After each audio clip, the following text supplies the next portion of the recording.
Good morning. Hello, ladies. Hello, everybody. It's Claire from the Awakened Woman podcast. I hope you are fabulous. Hope you are staying sunny, dry, wherever you are. As I'm recording this, it is 14 degrees and cold in Melbourne, but my guest is sunning it up on the Gold Coast. So we are in different parts of the country as well. Ladies, I would love for you to put your ears together, clap if you can in the car.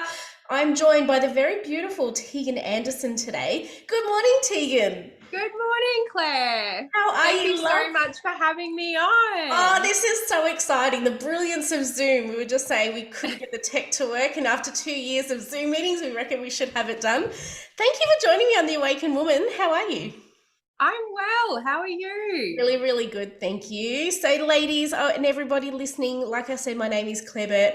I'm an identity coach here at Inspired Lifestyles, and I'm a mum of two boys. I'm a wife to a husband, and we run a signage biz here in Melbourne.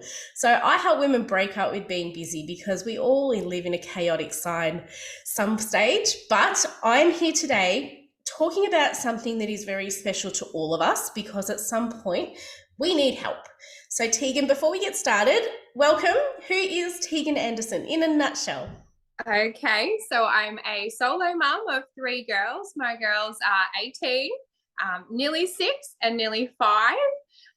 And so life is quite busy just as a mum, but I'm also a psychologist and criminologist and clinical hypnotherapist. Ah, that is awesome. So you are a mum at different scales. You are managing an Lots of 18-year-old hats.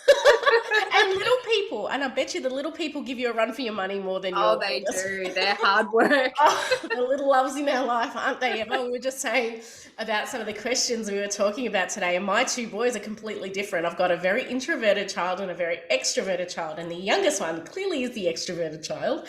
So it's interesting how the spectrum changes and how your hats have to be worn. So Very much so. thank you for joining us. You've got a wealth of experience, especially in helping women, and that is what we wanted to chat about today. Is the topic of today, ladies, if you're listening, is supporting women and how can we really help and make a difference? Other than us saying, let me know if you need a hand, I'm here for you. It's quite washed out, and I think everybody uses it. So Tegan, in your experience, you've had extensive experience having helped and assisted so many women in different stages while managing 3 girls as well. When women have been crying out for help, or when you've come across these women, what have they actually wanted help with? What is it that they really want? From my perspective, it's largely been more practical based support because I think we tend to, as women, be wonderful at multitasking, but we take on so much, and that mental load can be absolutely exhausting at times, where you've just got these running to-do lists just constantly, and even thinking about what you've got to do is adding to that mental load. So I think from a more clinical perspective, and even as a mum, when I've been in that position myself where I just feel really overwhelmed, I'm like, it's the practical stuff and the validation around how hard it really is without being judged or criticized or any of those sorts of things that often go with it, the problem solving comments that we tend to get from other people. And it's from the people that have never walked a day in our shoes, right? Absolutely. So we tend to, and if you're very much like me and anyone that's listening, you have a fear of inadequacy that's ingrained in you. So that often goes hand in hand with fear of rejection, fear of disappointment. So you're people pleasing. My corporate career, I've worked very hard and I got to the very high level for people pleasing because I was always doing more over and above what I should have because I was so worried about what people would think. Who cares now? I don't care what people think, but I've nurtured an inner circle that helped me protect that, right? Yes. So it's all about having the right people, so a smaller circle full of value, rather than asking the same question to 100 people when you already know what the answer is. Right? Absolutely. And it's also about being strong enough to ask for help. Do you find that that's the first step that needs to happen? I think so. I think a lot of women feel, again, that judgment and the inadequacies kind of override that freedom to just say, look, I'm not coping, or I'm struggling with this, or I just need some help around this particular issue. And so we kind of struggle in silence until it gets so bad or so overwhelming that you're really left with no choice. That's often when I end up seeing certain women, or when I've worked in domestic violence in particular. It's very much so that embarrassment and the shame and the judgment and all of those things that would prevent them initially from seeking that help. Yeah, and we're living in like you said, a multitasking environment where everything is a band-aid solution too. So, Yes. we're so busy worrying about what people will think, feeling shameful that we think, oh, well, I'll deal with it later. I'll just plug this hole up here. But as you know, there's only so much a damn wall can take before the deluge comes, That's exactly and right. the shame takes over. And I think shame is such a powerful emotion that I don't know that we're equipped, would you say, to deal with? Have we really been No, armed with the right tools to deal with the emotion of shame?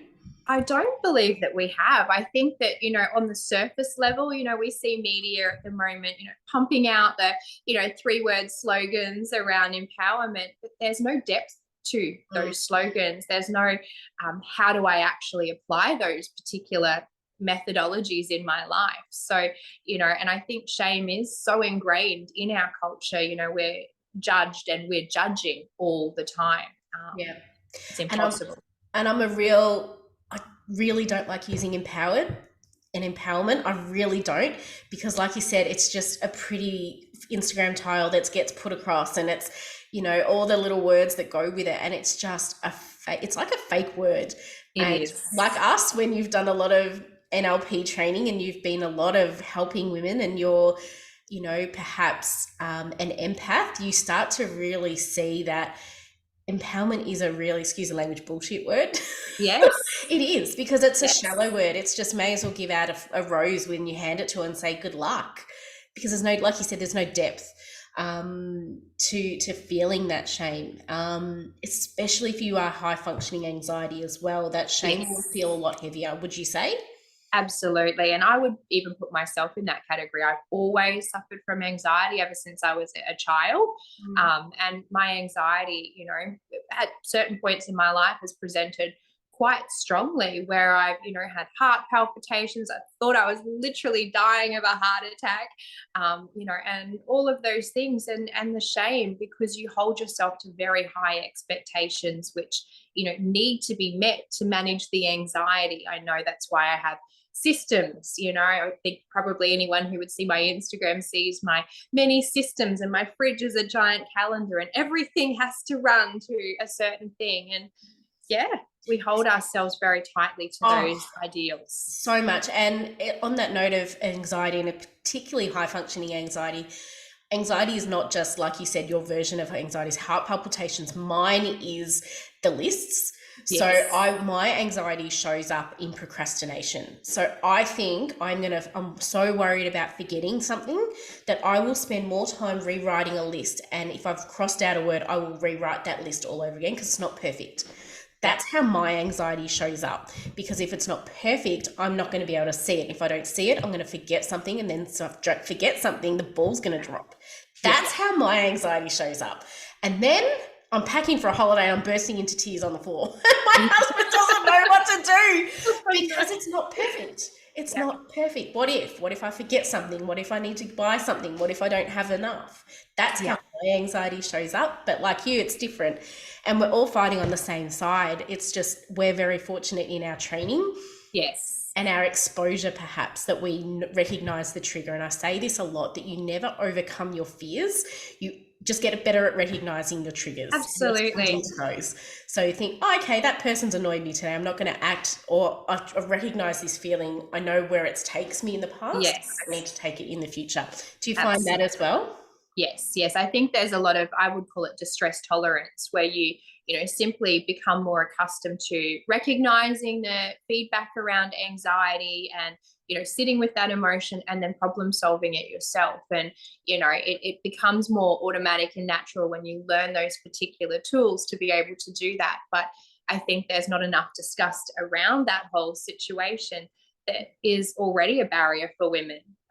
Yeah, and I think it's quite easy for women to say, I feel anxious today, or I feel burnt out. And as someone, and I'm going to go to this in a few episodes' time, as someone who has suffered or recovered from burnout, It is Yeah. not just feeling tired that a bubble bath will run.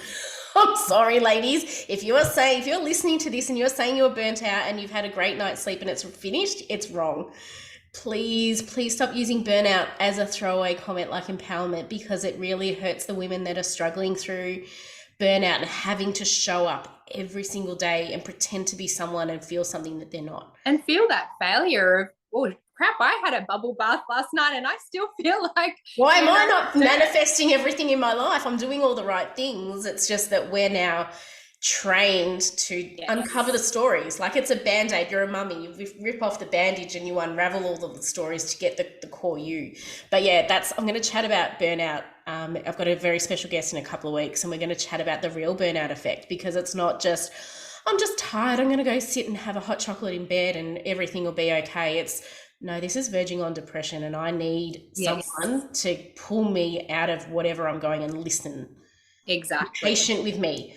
Please just be patient with us, because it makes sense to us. We just can't verbalize how that feels on the inside. That's right. And I think, having even that practical advice, like you said, but realistic around, and when anyone comes to see me as a psychologist, I'm very realistic, particularly with anxiety, where I will say that, that's actually can be part of your DNA and who you are. And we can't get rid of it, but we can work with it.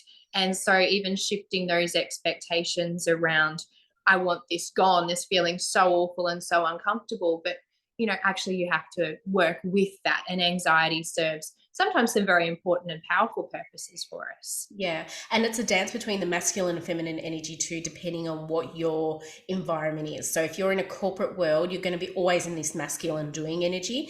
And if you have anxiety, you're not nurturing yourself enough. You're not giving yourself the space and clarity to allow what your gut feels, because you're constantly in your headspace. So there's lots of factors. So if you're struggling, ladies, anyone listening, please reach out for help. There are so many resources. There are so many people. It'll include Tegan's Instagram page in this as well. Please ask for help. You are not a failure, and it could just be a simple chat. At the start of this year, I needed to reach out for external help. I had a lot going on, and it was the simple fact of failure was I'm not broken. It's just tough at the moment. It was a word and a sentence that I repeat to myself all the time. So we're clinically trained. We might look like we've got it all together, but it's just that we're actually probably falling apart the most. We just know how to get ourselves out of it. That's the tricky part of it, right? Yeah. So it's really interesting. What have you noticed, side question, what have you noticed with your girls? Do you find that you are more equipped? You've got an age gap, so you've got an 18-year-old and an 8 and a 6-year-old? So 6 and 5, essentially. Yeah. So have you noticed the skills in noticing anxiety between the two groups have changed in your parenting journey? Perhaps, although I think in some ways I was a more relaxed mum with my first child. Why is that? They never tell you. They always tell you that the first is the hardest. They don't tell you that the next few are even harder. Exactly. The first was the breed. She read the textbook. She knew what to do. So, I think, and probably being so much younger, I was 21 when I had her. And so I had so much more energy, being awake all night if you had to wasn't the end of the world. You could still get up in the morning and function properly. So I think having, the other two in my 30s and in close proximity to each other, the impacts even on my hormones and all of those things made my parenting style probably a little bit more, different. I think I'm more tolerant and, flexible in some ideals that, I might have held with my eldest, but I find that, that fatigue and all of those things probably modify my patience at times. Look, and my boys are 10 and 6, almost 7 and 11. So there's only a 4-year age gap. And I tell you, I feel exactly the same. There's only 4 years between my two. Life was so much easier at the start. But we're getting through the tunnel. So it's all good now. It's just fun. So as we're chatting about girls, and like we've said, you are a mum of girls, what are your tips for us who are either aunties, sisters, mums of girls who are growing into women? How do we help them overcome the feeling, like we've said, inadequacies? We've all felt it.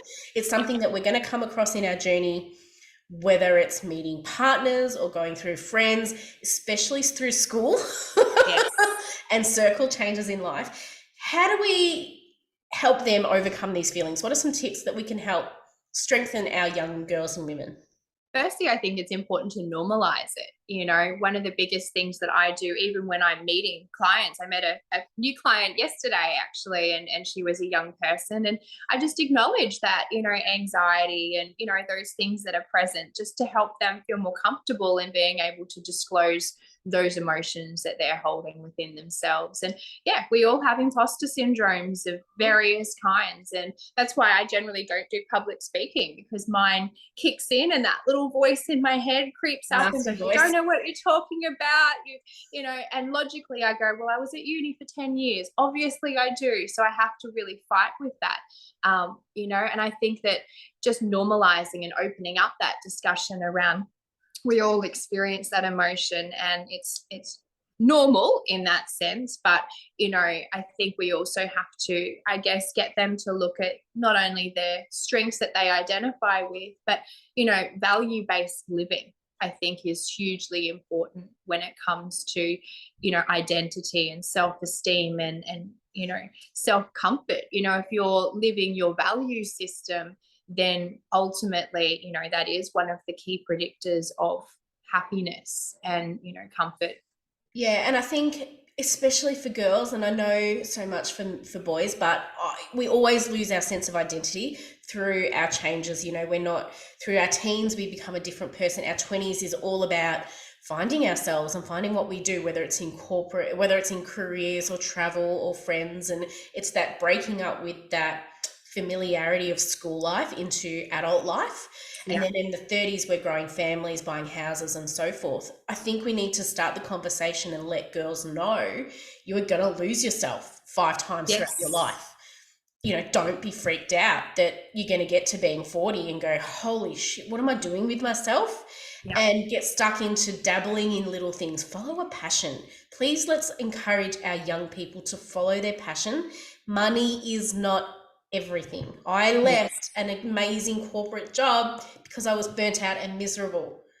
Yeah, money is not everything. You can always go work at Coles. You can always find ways to make money. It's harder to find happiness and true happiness.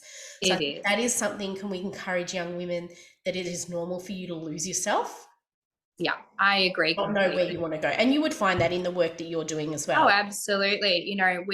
I kind of talk to women as if it's an evolution of self. And, through those really hard times is when we actually identify our strengths and resilience and all of those things. They're not actually flaws.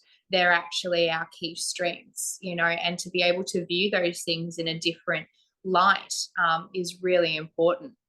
And along with that, we need to teach women and girls that choosing an inner circle is not just your best friends.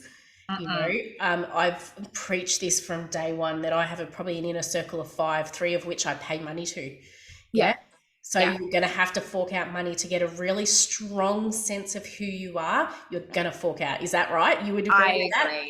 I agree. I'm all for, having mentors and all that kind of stuff. Even myself, I have, clinical supervision as an ongoing practice, because I want to be challenged. I want to be held accountable for those choices that I'm making. And I want to continue to evolve on that path of what my actual values are.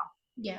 And that will help cement those values and make sure that you're not just doing what everyone else is doing. We're both in the mentoring coaching space. And if you looked up identity coach or life coach or whatever, there is a billion people, but it's someone that feels and truest to your values. And are you willing to do the work that you're setting your clients to do? Because if you're not living in alignment with what you're preaching. I agree. What everyone else says. So, and a lot of women don't even know. They might have some ideas about what their values are, but I don't think that anyone's ever sat down with them and gone, let's really explore those. Let's really talk about what those values are and what, where do the priorities in those values sit at this point in your life? And, that may change throughout life, but, just even to have those conversations is something that's never, ever done. And especially, like, we're going to get into the next question of generational. So it depends on what was encouraged when you grew up. If you grew up in an environment where conversation was nurtured, where you're allowed that freedom of thought, where you weren't criticized, where you weren't told you're not good enough, you're not tall enough, you're not pretty enough, you're not fast enough, you're going to have more of an encouragement flow and growth, rather than someone who's had later, you know, you're a girl, you're different, you're not fast enough, girls can't do this. It's very, very different. So we need to make sure that we are nurturing an environment in our feminine energy as mothers, as nurturers, whether you're a mother or not, to make sure we're harboring an environment that kids feel safe to vent, Yes. not criticize that judgment. Yes. You know, because the effect is that we come across amazing women who are so scared to say what they want because they feel that someone is going to tell them they're stupid, that someone is going to tell them they're not good enough, that we don't do that in our family. You know, our family doesn't earn that kind of money. Our family doesn't do that kind of job. You know, who are you to think that that is right for you? And then the effect is, okay, maybe they're right. And we go in our hole and we do a job for 50 years that we're so unhappy with. We get to 70 and we go, what do we do with my life? It's over. I've got 10 years to live a life that I don't really love. That's right. Or grieving that time that's then been lost. You know, many times when I'll meet, a woman at that point, you know, there's a whole pile of grief and loss around that lost time and lost opportunities and all of those things. And so I think that it is really important to break that cycle and have those conversations with women of all ages so that we can now, with the next generations coming through, communicate healthy ways of thinking and opening up discussions and going back to probably how we once were, you know, in those women's circles when we, you know, started out. You know, I think going back to our basics is so important. You know, we complicate things so much. Yeah, and it's the perfecting image, right? It's the designer bag that sits in the circle that drinks decaf chai, blah, blah, blah, blah, rather than a mum rock like me rocks up in activewear, who's probably forgotten a meeting she's meant to be at, but is just there. Yeah, I don't pretend that it's perfect. I live that perfect image. And I don't want to go back to that. Like, I just don't. So it's really interesting that if you are brave enough to ask the question, it's got to be from you. No one can force you and no one can coax you out of that unless you are fully ready. And you are never going to be ready, ever. You're never ready for anything. Which is why that circle's so important, because that's where the conversations get extracted and you get challenged and you think about things that you would normally never even consider. You know, it's quite life-changing having that healthy circle around you. And it gives you perspective as to other people and how they're transitioning through their life. You know, it's mother's group. I was very, very fortunate that I had a brilliant mother's group, but I've got lots of friends that didn't. And that changes a lot. Like the mother's group, I still have contact. Our kids now play sport together. They're at our school, you know, but it's that familiarity that you look like a mess like me today. Yes. Not rocking up like a Stepford wife every single day at school and thinking that there you go, there's my inadequacy. I was having a great morning, but maybe I'm not doing enough, you know. Exactly. And then the thoughts and the generational patterns come in, don't they? So yes. And even, you know, I think I'm using the word empowering, but encouraging women to actually challenge those older generations in their family too. You know, I know for me, my mum has, you know, largely been a very critical person in my life. You know, she's that little voice in my head. I've got a whole pile of acceptance and commitment therapy techniques for her in my head. But the reality is that, you know, I will get those criticisms. Oh, well, that's so stupid. Why would you do that? Oh, you just never, you know, never get anything right. All these things always happen to you. That, you know, key judgments. And I have to consistently challenge her and say, did you just hear what you said to me? Would you like that to be said to you? And how would that make you feel? And what would you take away from that? You know, so because she's been, I guess, you know, drummed into her head that that's an appropriate way of talking from her mother and grandmother. And, you know, so I think even challenging those older, you know, generations around the proper language, because they're speaking to our children too. And I do not want my girls hearing, you know, my mother calling me stupid for something or, you know, imposing that on them as well. Absolutely. And it's interesting, you know, as children of the 80s, how much we've changed.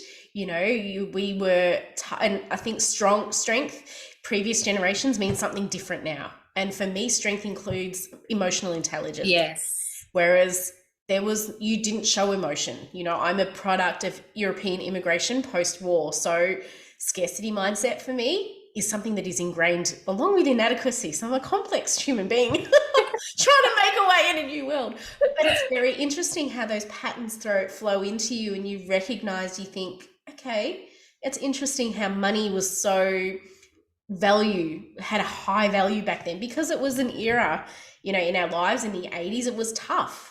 Yes. We were in the power woman, the strong woman who worked 40 hours a week and came home and took care of her family. But I think strength for me is being vulnerable enough Yes. to share how I feel with my husband, knowing that I'm safe enough to share that with him and people around me without being judged. That's what strength means to me.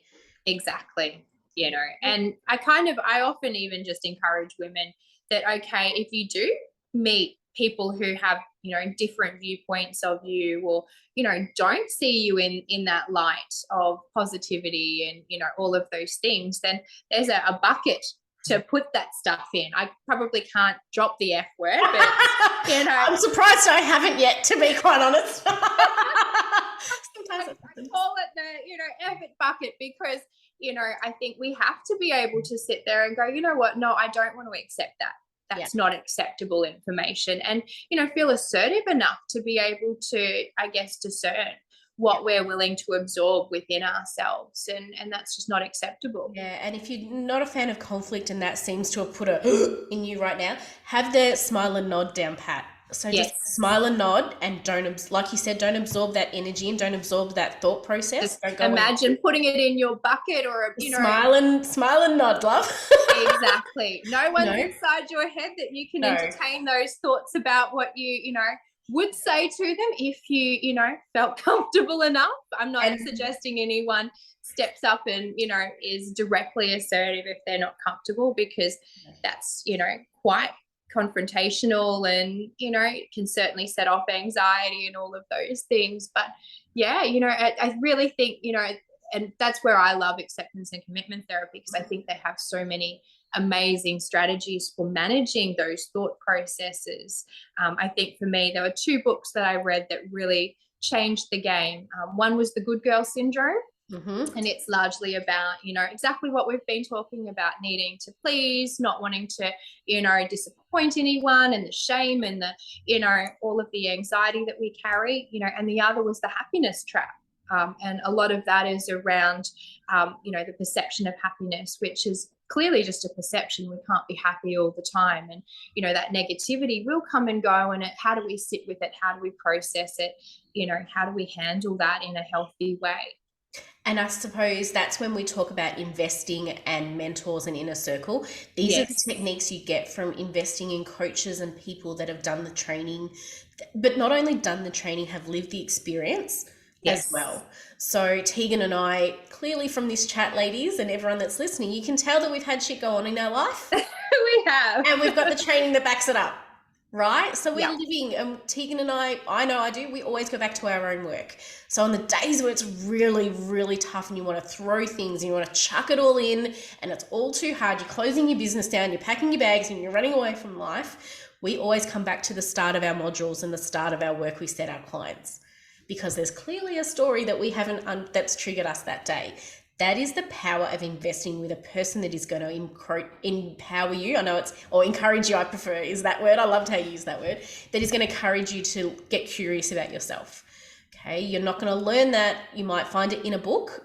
You're not going to learn it from an Instagram page. Let me tell you that much. You're going to have to fork out cash, and you're going to have to get stuck in and commit to following that program, whether it's 6 weeks, 12 months, whatever it is, follow the program. Exactly. And go back and do the program. You're going to do it every quarter. It's a part of your quarterly KPI. You're going to come back and do it, because at every growth stage, you're going to find these triggers. And the little mean girl voice in your head is going to say, see, I told you weren't good enough. Yeah. See, I told you to be paid. Yeah. And imposter syndrome. Yeah. It's always there. Right before this podcast, did I think I wasn't good enough for this? Hell yeah. And I showed up, and I'm grateful, and it's awesome. Okay. Yeah. So for closing questions, what are some questions do you think that could evoke curiosity in us? So on the days where, like I said, where we feel like it's too hard, where we feel like we're broken, what are some questions we can ask ourselves to pull ourselves out of a hole? Yeah, I think, I'm huge on mindfulness. So I think, those particular questions around mindfulness, what can I hear? What can I see? What can I taste?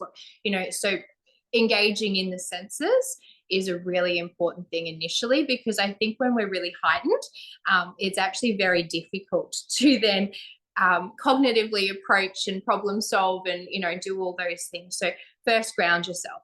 The other stuff can hold off.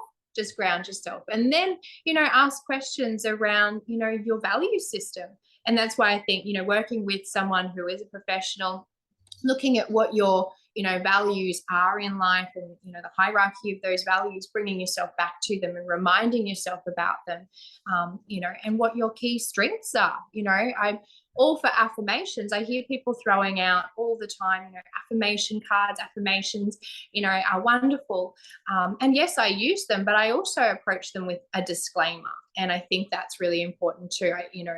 A lot of women think, well, okay, I've been standing in front of the mirror and saying I'm beautiful, I am wonderful for the entire 6 weeks, and I still don't feel beautiful. It's because it's not aligning with your value system. And so from a clinical perspective, it actually can make you significantly more depressed, or your inner thoughts will challenge those so much more. So I think bringing yourself back to your value system, looking at what your strengths are, what's gone well, and then going into just some basic problem solving. What do I need right now?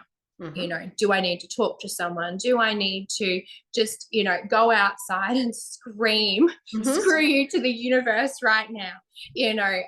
Looking at, what can I just do in this moment? And then going back to just your basics again. Okay, well, what's the next step for the day? I think, if you are feeling overwhelmed, then don't fill up your lists with multiple things, because that's going to enhance that feeling of failure as well. Two or three things is enough to then look at and go, okay, look, I smashed that out today. So I think a lot of that real basic living kind of stuff is really important. We don't have to complicate. No, and I love all of those advice, and a lot with what I speak to my clients about is making sure that if you want to impose a new habit and a new intention, please make sure your ability is up to that habit. If you want to go run a marathon, you're not going to go out and run 42 Ks in one go. You've got to break it down. Yes. So, slower and longevity is going to be better than looking at, fast pace. There's no quick fix.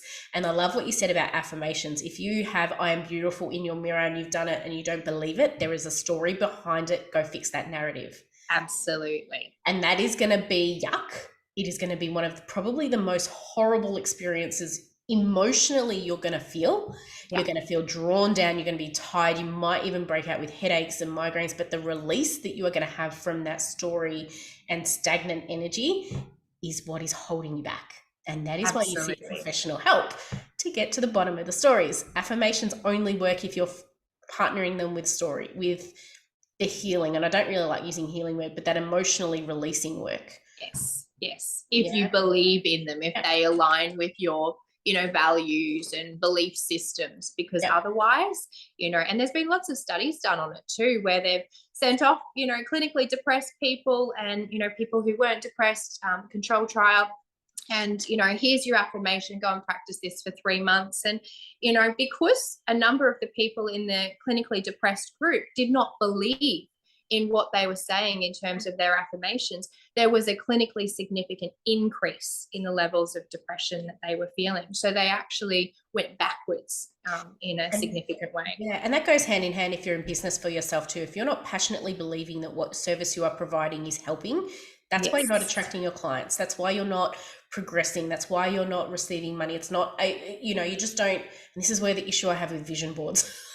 I'm going to be sorry if anyone's listening and you have a vision board, but mate, you cannot create a vision board and just look at it every day and it's going to magically happen.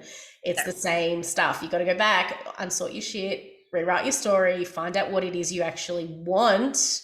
Yes. And believe it. If your business isn't where it wants to be, are you believing in the service that you're providing? Because it's genuine and people are going to notice it. That's why you're not attracting your people. So there's a little tidbit from us. Make it more than vision boards and affirmation cards. Maybe that's a different chat. Absolutely. Yes. So sorry, everyone that's listening, you got to do more than vision boards and affirmation cards. It doesn't work on its own. It does not. No, they're wonderful tools alongside the additional work, but you can't just skip the important part and come out with the outcome, unfortunately. Imagine if we did, man, there'd be like yachts and houses in my front yard. Like there's ridiculous stuff on my vision. Back in the day when that was, 5 years ago, when I did a vision board without understanding the personal work that was behind it. I was in a bad place and I just wanted an escape. My vision board was my escape, my fantasy, my imagination. Now you do the work. None of that would be on my vision board. It'd be all of love hearts and photos of my family. Exactly. That's all I want. I don't need anything else now. Yeah. Oh, Tegan, I have loved it. Like everyone that's listening, I did say to Tegan, it'll probably be about 20 minutes, maybe 30. Well, it's been 40. Oh my goodness. It's been an amazing chat. I'm going to have you back. This has been a phenomenal chat. Thank you for providing us with the right tools in a gentle way that is going to help not make us feel more overwhelmed and less than. So thank you, Tegan. Everybody, make sure that I'm going to tag Tegan's Insta page in the comments of this. Please go over and support our beautiful guests in the work that they're doing to support women, to empower and encourage us as we transform our journey and find ourselves every stage. So Tegan, thank you again. I look forward to chatting to you soon. Thank you. Likewise. Bye.